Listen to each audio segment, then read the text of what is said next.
This is Mikey, we're at PAX 2010. We get to sit down, and as a guy of my age, when I'm talking to you, I'm always looking for a place to sit down. So I'm here with Randy, we're at Guild Wars 2, and if I'm not an MMO player, how am I going to get sucked into the game? So, Guild Wars 2 is an MMORPG, fully persistent AAA world at its core, and it is going to definitely appeal to your core MMO crowd. What I love about it is that we've really done some things, some innovative things within the game that is really going to attract and make this a game that non-MMO gamers love as well. There's 3 core places where we've innovated with Guild Wars 2. They play around what we've talked about, our dynamic event system, the way that we tell personal story in the game, and also the way that we bring visceral, visually compelling combat to the world. Think about MMOs and some of the things that maybe why you shy away from them. When I play an MMO, one thing that sometimes bothers me is the grind can bother me, static things going on can bother me. I go to an NPC, I click on an NPC, and then I'm confronted with a wall of text that says, go kill 10 ogres. And I run off and I find 10 ogres who are really just kind of hanging out in a field. Okay, I kill them, I go back to the quest giver, and I got another wall of text. And that's a little boring for me. That's about the level grind. It isn't about really enhancing my experience. With our dynamic event system, It's very repetitive. it is very repetitive.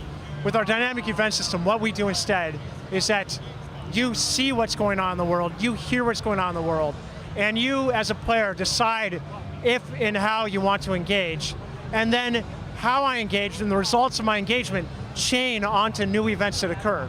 So let's take an example. An explosion occurs. I turn around and I see a smoke billowing above a hill. I run up to the top of the hill and I look down. I see a group of centaurs. They're descending on a small village. Okay, there's something going on. I, as a gamer, I can run down there and I can engage in that. I see villagers are already defending themselves. I see other players have been running into the fray. I run down there and I get engaged in the battle, but damn, the centaurs they're already burning down half the village. I get there and I battle some off, but they're defeating the village and we got to fall back and retreat. Okay, that was visceral. I just got into it. I as a player, even though we lost that encounter, I still participated. I'm going to get rewarded for that with other players, and new events spawn and chain from that. So now I probably confront with the event. Do I want to gang up with my fellow players and probably the local garrison and try to retake that town? Do I want to assist villagers in rebuilding it? Those are things that chain onto it and keep it a living, breathing world. So this also ties into, and this living, breathing world ties into also how your personal storyline plays into this. I get the feeling like you mentioned to me that you love RPGs.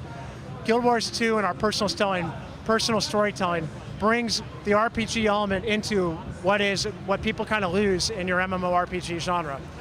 Even starting with character creation, you will create your character and make choices, not just about your race, your 5 different playable races, your 8 different playable professions, and a million different ways to customize your look. You also have a whole set of questions that are about your personal biography. You will answer questions about your background, you'll answer questions about how your personality is, you'll answer questions that talk about what your ambitions are in your life. And these questions will create a story and a chain in the story, a branching tree that's just for you. You'll enter the world, and the first thing you'll go through is an introductory cinematic to the world that is actually customized based upon those choices you already made. And then when you're out in the world, you will end up playing through a personal story that tells your hero's story of how you brought the 5 playable races in the world together to combat the elder dragons that have awoken. And you play a hero's role in this whole epic adventure. You'll be confronted with choices about life or death, whether or not you're going to let one of your good friends die maybe for greater good, or you'll have moral or ethical dilemmas that you have to make decisions. Each of these will chain your story, and you'll find after you played the game for some time that if you compare your story to your friend, they'll have had and lived something completely different from you. Will I miss out on anything if I'm making maybe the wrong choices? That's the one thing I always, that's why we do so many playthroughs, is because we want to get every single, choose your own adventure. So the answer to that is that you've got tons of replayable content. And you at every turn our whole focus is that you're going to have fun with no matter what chain, what decision you make.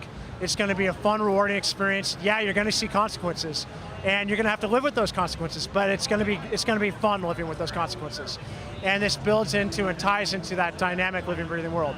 So remember the last kind of core feature. I said there's 3 things you innovate. That last core feature, that it's true as we play. What do we do more than anything in these worlds? Yeah, we see it, we breathe it. We're engaged in combat, and it's very important to us to make combat a visceral, living experience where your positioning matters. I can roll and dodge and get out of the way of attacks. I have to think about how I orient and engage. I can, on the run, change weapons and open up new skills available to me and engage that way. There's environmental weapons out there that I can pick up, and I can pick up a boulder and throw it. And if I'm an elementalist, I can pick up a boulder, and all of a sudden I can bring a meteor shower down on people. Another cool thing is that social gameplay and the way it ties into combat. If I'm an elementalist, I can throw up firewalls, and a ranger next to me can be shooting arrows through that firewall, and all of a sudden they turn into burning, flaming arrows that do extra damage. All these things, these cross-profession combos, kind of bring this world together and make it where this visceral combat, it's not your typical MMO combat. We've innovated and gone way beyond that and brought it back to something that you'll enjoy every time you engage in it. Wow. Well, we can't wait for it. Oh my gosh, I got to go lay down. I think I just had a big meal or something. Thanks for your time. I really appreciate it. Yeah, you're welcome. Thank you guys for coming by. I mean, PAX is a really wonderful event. You're seeing the North American premiere of our demo here. So sweet. We love it. See you guys in a minute.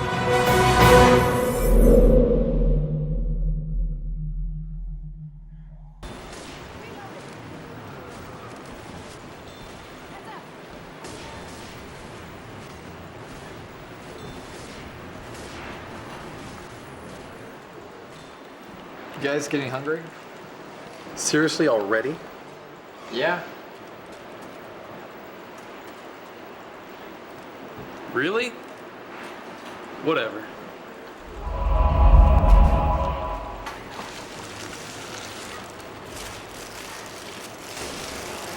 Hey, I just remembered.